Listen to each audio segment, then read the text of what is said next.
Mira, la situación es variable, pero es bastante preocupante también. Por ejemplo, en la zona aledaña a Zapala, ya hace varios años que los productores ganaderos tienen muchísimos problemas porque tienen muchos ataques por perros. Esto pasa también en algunas otras localidades, especialmente en la periferia, pero de a poco el problema se va expandiendo a toda la zona rural. Y la tendencia que hay a nivel mundial e incluso en países vecinos que la han venido mirando con más atención, es muy preocupante porque es un problema general y que no estamos escapando, lamentablemente. Tenemos que sincerar la situación muchas veces, Andrés, y hablar de que la presencia de estas jaurías se produce en principio por el abandono de perros por parte de seres humanos que viven en las poblaciones, ¿verdad? Exacto, exacto. Hay que, tal como decís, hay que poner las responsabilidades donde corresponden y el primer problema surge de los humanos que vivimos en los pueblos y ciudades y que no, donde falta tenencia responsable, ¿no? De las mascotas.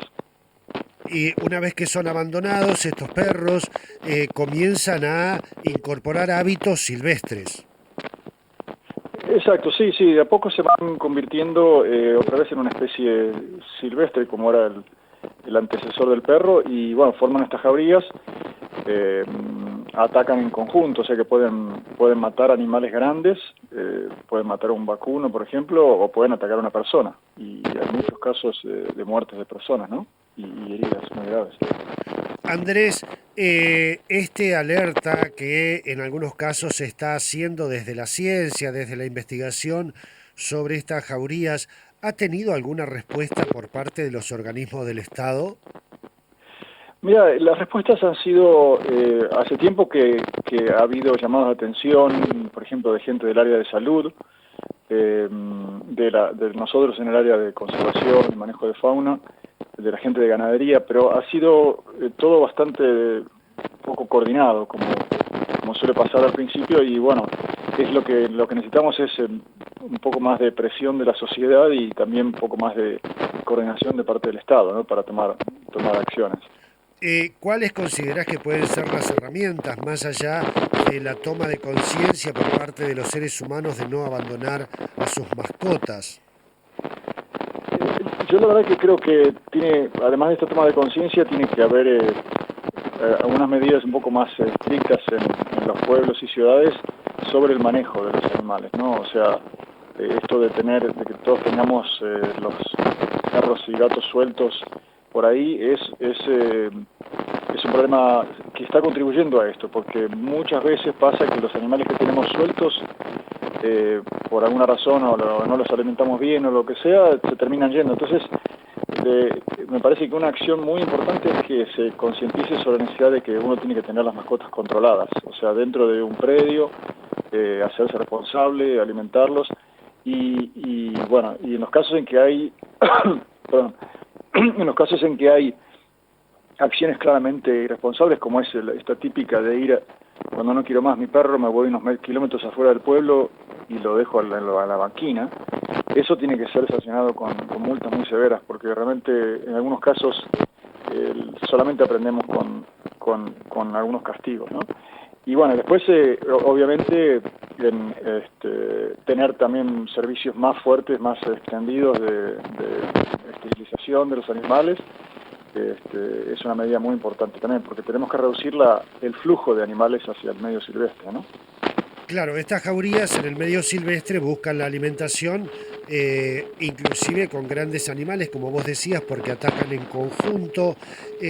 Andrés, pero bueno, la producción ganadera en nuestra Patagonia, en nuestra provincia del Neuquén, debe convivir también con otros predadores como el puma, como el zorro, y ustedes están planteando una especie de coexistencia porque el hábitat incorpora a ambos elementos, ¿verdad? La producción, pero también la presencia de predadores. Exacto, sí, sí. Y lo que se ve en el caso de los predadores es que las, las medidas que se toman para proteger el ganado suelen ser más efectivas, además, cuando son medidas de protección y no son medidas de persecución de los depredadores. Ajá. Durante muchos años en Argentina hicimos control de predadores con matanzas y, y esto, digamos, en los últimos años se intentó mantener, pero la verdad es que no funciona. También como métodos en los cuales se protege el ganado, se hacen acciones desde el manejo ganadero que impiden que los carnívoros se acerquen, ¿no? Y eso realmente funciona mejor, es más barato para el productor y para la sociedad, y para el ambiente es mucho mejor, ¿no? Porque se puede coexistir, los predadores tienen su rol en la naturaleza y la ganadería, digamos, es más sustentable si también tiene animales más saludables, bien protegidos y con menos mortalidad, ¿no? Claro, le recuerdo a la audiencia que estamos en Junín de los Andes, estamos hablando con el doctor Andrés Novaro.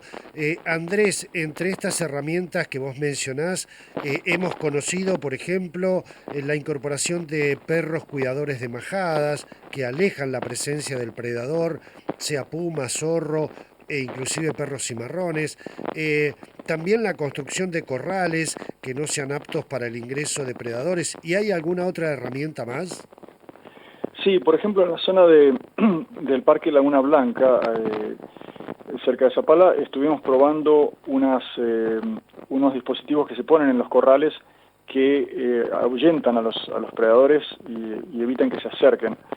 Lo que hasta ahora funcionó mejor son unas luces que funcionan de manera intermitente, que tienen un pequeño panel solar, se carga durante el día, y estas luces que se ponen alrededor del corral dan un estímulo que hace que los animales no se acerquen. Entonces comprobamos durante varios años los ataques que tenía la gente y eran mucho menores en lugares donde tenían estas luces, unas 4 luces colocadas alrededor del corral. Son luces bastante económicas y bueno, ahora estamos tratando de promover que esto se extienda, ¿no?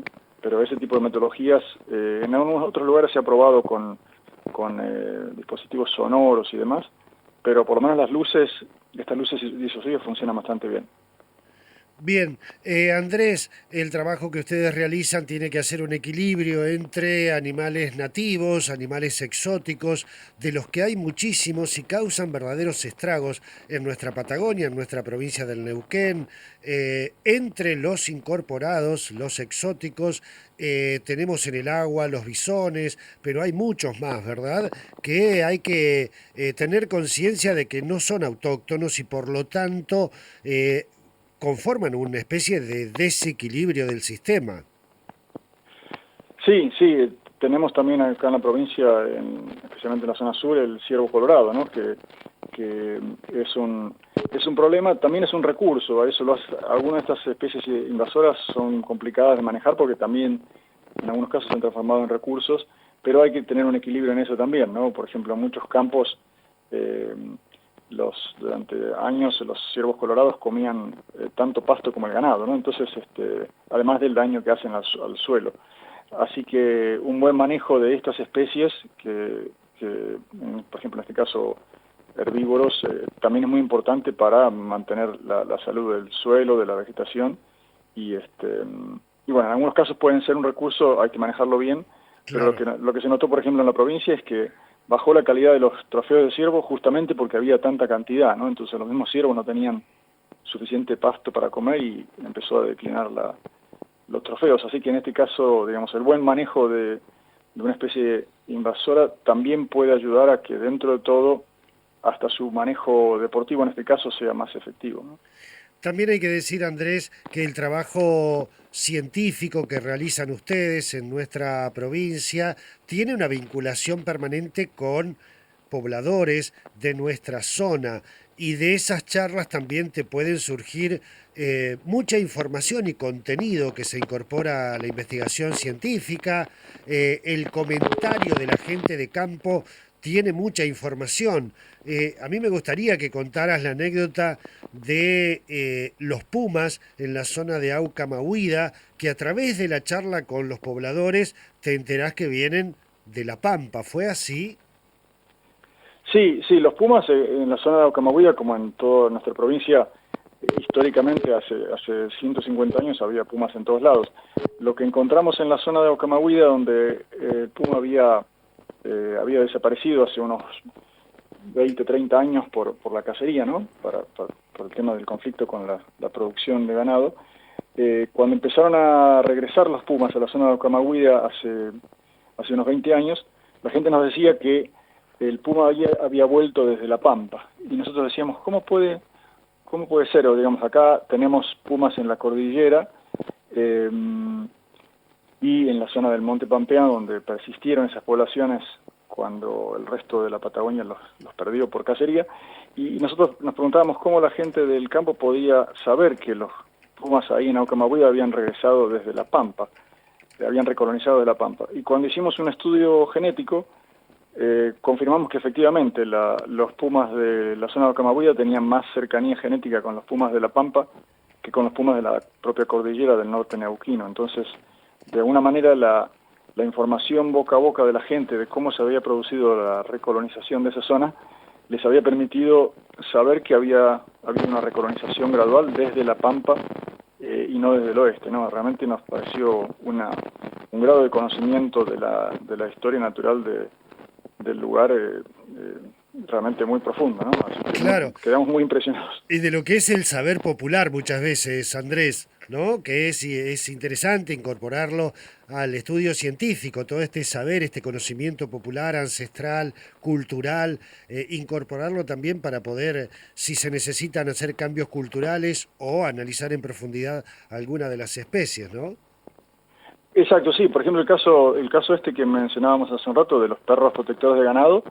De hecho, mucha gente acá a principios del siglo pasado lo usaba el método, ¿no?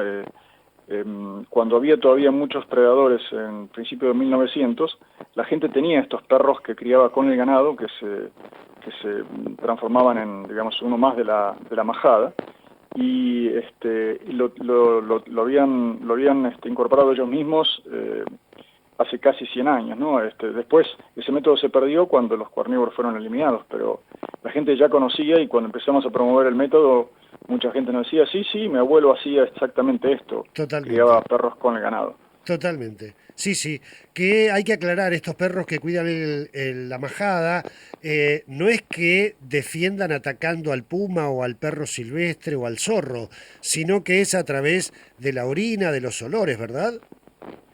Sí, los ladridos. Los Cuando se ladridos. acerca un predador, Claro, exactamente, lo ahuyentan, no lo atacan. En general, exactamente. es una protección con ahuyentamiento. Andrés Novaro, te agradezco muchísimo esta charla en una ventanita en el medio de toda una realidad que nos preocupa. Me gustó mucho que pudiéramos poner en superficie esta situación de la preocupación que existe en muchos sectores de la provincia con respecto a esta presencia de perros silvestres, asilvestrados o cimarrones. Muchas gracias, Sergio, a vos. Un abrazo grande, estábamos en Junín de los Andes con este biólogo Andrés Novaro.